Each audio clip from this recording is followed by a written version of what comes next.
Of a chapter.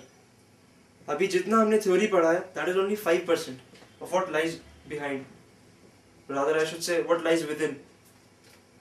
तो problems करते हैं, ये जो प्रॉब्लम्स होते हैं 95% इंपॉर्टेंट, इतनी इंपॉर्टेंस रखते हैं प्रॉब्लम्स। आप थ्योरी पढ़ लो, इनऑर्गेनिक में भी कहीं पे भी आप थ्योरी पढ़ लो, उसका एप्लीकेशन नहीं देखो, नो यूज।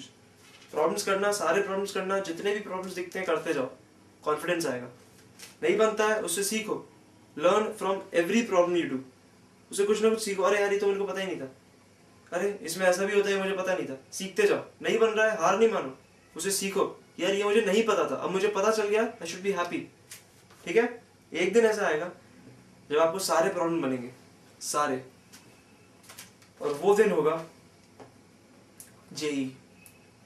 जेई से पहले जितनी भी चीजें कर रहे हो करते जाओ, सीखते जाओ। नहीं बन रहे, no depression, never get depressed, be happy कि ये प्रॉब्लम यार एटलीस्ट जेई में नहीं आया, अब जब जेई में आएगा तो मुझे बन जाएगा। इतना सही करना है बस। पेज नंबर 35, प्रॉब्लम नंबर 3 देखते हैं।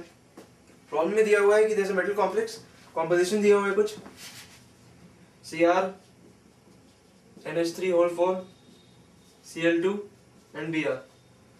अब इसमें कहता है कि इसके दो फॉर्म्स है A एंड B। जैसे ही कहा उसने देयर आर टू फॉर्म्स, समझ जाना चाहिए कि ये दोनों उसके आइसोमर्स हैं, समझ गए। उसको वो रिएक्ट करता है AgNO3 के साथ, तो कुछ व्हाइट प्रेसिपिटेट आता है, व्हाइट प्रेसिपिटेट। उसको AgNO3 के साथ उसके दूसरे फॉर्म को जब वो रिएक्ट करता है तो एक येलो प्रेसिपिटेट आता है। बड़ी पेचीदा चीज है, व्हाइट प्रेसिपिटेट, येलो प्रेसिपिटेट। ध्यान से देखो, न्यूट्रल Ag प्लस Cr के साथ तो रिएक्ट कर नहीं सकता, एक पॉजिटिव आयन दूसरे पॉजिटिव आयन का तो कभी रिएक्ट करेगा नहीं। एक पॉजिटिव आयन हमेशा नेगेटिव के साथ ही रिएक्ट करेगा, ऑपोजिट अट्रैक्ट्स। इसको इसने अट्रैक्ट कर लिया। अब Ag प्लस को या तो Cl अट्रैक्ट कर सकता है या Br अट्रैक्ट कर सकता है। Cl के साथ जब वो रिएक्ट करेगा तो वो AgCl फॉर्म करेगा, Br के साथ AgBr फॉर्म करेगा। AgCl का कलर क्या होता है यार? AgCl का कलर इज व्हाइट, ये याद रखने वाली चीज है, सॉल्ट एनालिसिस में इसे पढ़ाया जाता है। AgCl का कलर होता है व्हाइट, AgBr का कलर होता है येलो। तो मेरे को ये समझ में आया कि this white is AgCl and this is AgBr। अब ऐसा कैसे हुआ होगा, ध्यान से देखते हैं। ये AgCl तभी बन सकता था जब Cl माइनस, एक Cl माइनस बाहर हो, Br माइनस बाहर ना हो। अगर Br माइनस बाहर होता तो AgBr बन गया होता। अब AgCl बना है, इसका मतलब है Cl बाहर है, आयनाइजेशन स्फीयर के बाहर पड़ा हुआ है Cl, तभी तो वो आयनिक फॉर्म में पड़ा था। अगर ये सेकेंडरी वैलेंसी, वर्नर ने क्या कहा था, अगर Cl सेकेंडरी वैलेंसी होती तो आयनाइजेबल नहीं होती। ये प्राइमरी वैलेंसी है, ये आयनाइजेबल है, तभी AgCl बनाया, मतलब ये out of the ionization sphere पड़ी हुई है। तो जो A है, A वो क्या हुआ, Cr NH3 अंदर का बाद में देखा जाएगा, बाहर Cl है भाई, बस और कुछ नहीं चाहिए, बाहर Cl है और Br अंदर है। ये भी इंपॉर्टेंट है, Cl बाहर है तो Br अंदर है। अगर Br भी बाहर होता तो AgCl भी बनता, AgBr भी बनता। 50-50% बनता है या कितना बनता वो नहीं पता, लेकिन दोनों बनते। Cl बाहर है, Br अंदर है, खत्म। एक और Cl अंदर है, this is A। What is B?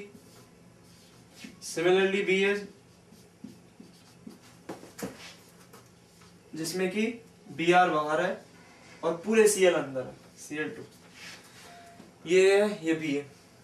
Problem खत्म हो गया। अब उसने पूछा है कि इन दोनों का वो बताओ कॉन्फ़िगरेशन। देखते हैं, -1 +3 इसे मिटाते हैं, सामने लिखते हैं।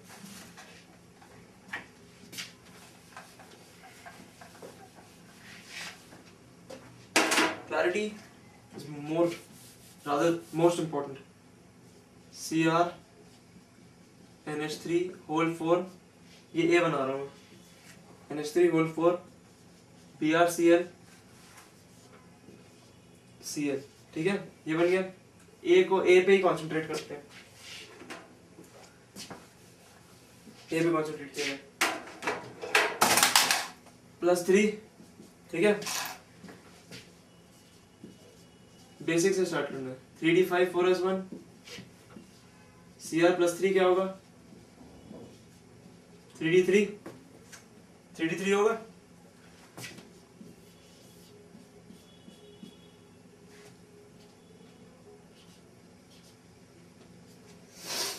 ऑक्टाहेड्रल है, या तो sp3d2 होगा या d2sp3 होगा। सोचने वाली बात है, एक नया कॉन्सेप्ट समझ में आया, फर्स्ट टाइम किया मैंने भी कहा यार इसको तो d2sp3 बनना चाहिए। क्यों बनना चाहिए? ये दोनों खाली पड़े हुए हैं, तो इसी में जाके NH3 जाएंगे, इसी में Br जाएगा और d2sp3 बन जाएगा। पर फिर थोड़ा सोचो यार, लिगेंड्स देखो, VBT क्या कहती है? VBT comments on the strength of the ligands. Ligands कितने वीक है, उसके दो लिगेंड्स देखो, BrCl वीकेस्ट, NH3 काफी वीक है, Br से ज्यादा स्ट्रॉन्ग है, BrCl से ज्यादा स्ट्रॉन्ग है, लेकिन फिर भी वीक है। Cl- और CO तो नहीं है ना, कितने वीक लिगेंड्स हैं। तो वो जाके इन इलेक्ट्रॉन्स के पास क्यों, ये जो दो खाली पड़े हुए ऑर्बिटल्स हैं, they are very close to the electrons, to the unpaired electrons specially. तो वो इन इलेक्ट्रॉन्स के पास जाके क्यों अपने इलेक्ट्रॉन्स डोनेट करेंगे? वो क्योंकि वीक है, उनमें इतनी स्ट्रेंथ नहीं है कि वो अपने इलेक्ट्रॉन्स यहाँ डोनेट कर दे। They'll face repulsion from the unpaired electrons, from the 3 unpaired electrons. So it will be better for them, क्योंकि वो वीक है, कि दूर जाके, काफी दूर जाके अपने इलेक्ट्रॉन्स डोनेट करें, यहां ना करके इसको खाली छोड़ो, सॉरी सर मैं आपके पास नहीं आऊंगा, these electrons very repulsive in nature, मैं खाली वाले में चले जाऊंगा। sp3d2 will form sp3d2। ऐसे रीजनिंग करना होता है, ऐसे सोचना होता है, ठीक है। सिमिलरली बी का भी ऐसे ही होगा, sp3d2। इसका मैग्नेटिक मोमेंट तो कैलकुलेट हो ही जाएगा। अब आते हैं अपन डायरेक्टली एग्जांपल 6 पे। वेरी इंटरेस्टिंग एग्जांपल, इसका हिंट मैंने दिया था आपको एग्जांपल 6 का। एग्जांपल 6 जो है, दो कंपाउंड्स दिए हुए हैं, VCO6 माइनस और MnCO6। अब आपको पता है दीज आर कार्बोनिल कंपाउंड्स। इसमें मैं जब कार्बोनिल सिनर्जिक बॉन्डिंग जब पढ़ा रहा था, तो एक बहुत ही इंपॉर्टेंट चीज पढ़ाई थी कि जो Mn है, Mn donates electrons from its fully filled d orbitals to the vacant pi anti bonding orbitals of CO। होता है एंटी बॉन्डिंग ऑर्बिटल्स में इलेक्ट्रॉन्स जाते हैं। अच्छा, अब जाते हैं तो देखो, ध्यान से देखो, ऑक्सीडेशन स्टेट ऑफ V यहाँ पे कितनी है? Negative. Oxidation state of Mn is positive. इन दोनों में से कौन ज्यादा इलेक्ट्रॉन डोनेट करेगा? वही ज्यादा इलेक्ट्रॉन डोनेट करेगा जिसके पास ज्यादा इलेक्ट्रॉन होंगे। ज्यादा इलेक्ट्रॉन किसके पास होंगे? Mn is deficient of electrons. V के पास काफी ज्यादा इलेक्ट्रॉन है, नेगेटिव चार्ज है भाई, V के पास ज्यादा इलेक्ट्रॉन है, तो V ज्यादा डोनेट करेगा, ये पक्का हो गया। कहां पे डोनेट करेगा? CO के एंटी बॉन्डिंग ऑर्बिटल्स में डोनेट करेगा। CO के एंटी बॉन्डिंग ऑर्बिटल्स में डोनेट करेगा, ठीक है भाई। अब बॉन्ड ऑर्डर क्या होता है? Nb minus Na। मैंने बताया था कि Na जितना ज्यादा होगा बॉन्ड ऑर्डर उतना कम होगा। Na ज्यादा, bond order come, bond strength come, and bond length ज्यादा। आंसर मिल गया। VCO की बॉन्ड लेंथ सबसे ज्यादा होगी, आई मीन इससे तो ज्यादा ही होगी, ठीक है। ये काफी सिंपल क्वेश्चन है। आफ्टर एग्जाम्पल 6 बाकी काफी सिंपल है। एग्जाम्पल 11 थोड़ा सा ट्रिकी है। वो भी ट्रिकी इसलिए है कि हमें पता नहीं है सल्फ्यूरिक एसिड के साथ क्या चीज रिएक्ट करती है, तो वो पता करते हैं। तो एग्जाम्पल 11 क्या कहता है? ABC are 3 complexes of chromium। Empirical formula दे दिया, ठीक है। अब इसको पढ़ के ये तो समझ में आता है कि all the 3 complexes are water and chloride ions। Complex A does not react with concentrated H2SO4। concentrated H2SO4, this is example 11. Concentrated H2SO4 का क्या मतलब होता है? वेरी स्ट्रॉन्ग एसिड, कोई इक्विलिब्रियम नहीं होगा, पूरा पूरा डिसोसिएट होने वाला है, इसका ये मतलब है। कॉन्सेंट्रेटेड लिख के वो यही बताना चाहते हैं कि this acid is quite strong, it is not weak, there is no equilibrium, ये पूरा पूरा ऐसा डिसोसिएट हो चुका है। ये दो आयंस है अभी सोल्यूशन में। अब इनके रिएक्ट होने का क्या मतलब होता है? क्लोराइड आयंस है लिगेंड, वाटर है लिगेंड, यानी कि लिगेंड वाटर है और क्लोराइड आयंस है। मैं बारी बारी दोनों को रिएक्ट करता हूँ, ठीक है। एक और इम्पोर्टेंट चीज, water is not present like this. Water जो है अपना, it is a very weak acid. Brønsted Lowry theory जो है वो ये कहती है कि water is a very weak acid, very weak proton donor, जो कि ऐसे डिसोसिएट हो चुका है। जैसे इक्विलिब्रियम, वाटर ऐसे पड़ा हुआ है, ठीक है। अब ध्यान से सोचते हैं, Cl minus won't react with SO4 minus, same charge. Cl minus will react with H plus to form HCl. Wow, Cl minus react कर गया भाई। But wait, HCl itself is a very strong acid. ये फिर dissociate होगा H plus और Cl minus में। इसका मतलब कोई फायदा नहीं हुआ। 2H plus ने Cl minus के साथ रिएक्ट किया, Cl minus ने HCl बनाया, HCl फिर टूट के H plus और Cl minus में डिसोसिएट हो गया।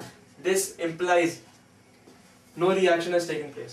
पहले भी H plus था, पहले भी Cl minus था, अभी भी H plus है, अभी भी Cl minus है, कोई रिएक्शन नहीं हुआ। तो ये तो खत्म हो गया, Cl minus की पॉसिबिलिटी इसके साथ रिएक्ट होने की खत्म हो गई। इसका मतलब जो अपना एग्जामिनर है, जिसने ये क्वेश्चन पेपर सेट किया है, वो चाहता है कि हम समझें H2SO4 के साथ कौन सी चीज रिएक्ट करती है। यहाँ देखिए, ये जो H2 होगा ये इस फॉर्म में, ठीक है। H plus का काफी ज्यादा कॉन्सेंट्रेशन है यहाँ पे, होगा ये। ली चाटलर्स प्रिंसिपल ये कहता है कि whenever any element is under stress, वो स्ट्रेस को कम करता है, होगा ये कि ये ऐसा है, इक्विलिब्रियम है। H plus काफी ज्यादा है, ये काफी ज्यादा है, रिएक्शन बैकवर्ड जाएगा। रिएक्शन जैसे ही बैकवर्ड गया, जो H2O है, H2O सडनली इंक्रीज होने लगेगा, यानी कि रिएक्शन हो रही है। दिस इंप्लाइज रिएक्शन हो रही है। आपके एक वेसल में ये सब कुछ हो रहा है, आपने धीरे धीरे कंपाउंड A डाला, B डाला, C डाला और सिर्फ वाटर का लेवल चेक किया, तो उससे ये समझ में आया कि कॉम्प्लेक्स A जब अंदर गया, वाटर के लेवल में देयर वाज नो डिफरेंस, मतलब उसने रिएक्ट नहीं किया, मतलब वाटर नहीं बना है। जब B डाला तो 6.75% of the molecular weight was lost. C डाला तो उसका जस्ट डबल लूज हुआ। इसका मतलब ये हुआ कि कंपाउंड A में सारे वाटर मॉलिक्यूल्स कोऑर्डिनेटेड है, सारे water molecules are acting as secondary valency.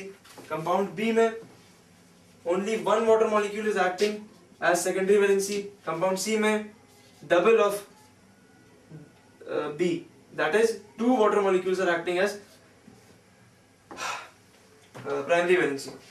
इसका यही मतलब हुआ। तो अब हम समझ सकते हैं कि आंसर क्या होगा। आंसर ये होना चाहिए कि फर्स्ट वाले कंपाउंड में कोई वाटर नहीं है, सारे वाटर अंदर रखो भाई। फर्स्ट वाला कंपाउंड है Cr, सारे वाटर मॉलिक्यूल्स अंदर डाल दिए, पूरा नहीं लिख रहा हूं। इसमें एक वाटर मॉलिक्यूल बाहर होना चाहिए, बाहर कर दिया। इसमें दो वाटर मॉलिक्यूल्स बाहर होने चाहिए, बाहर कर दिए। ये आपका आंसर हो गया।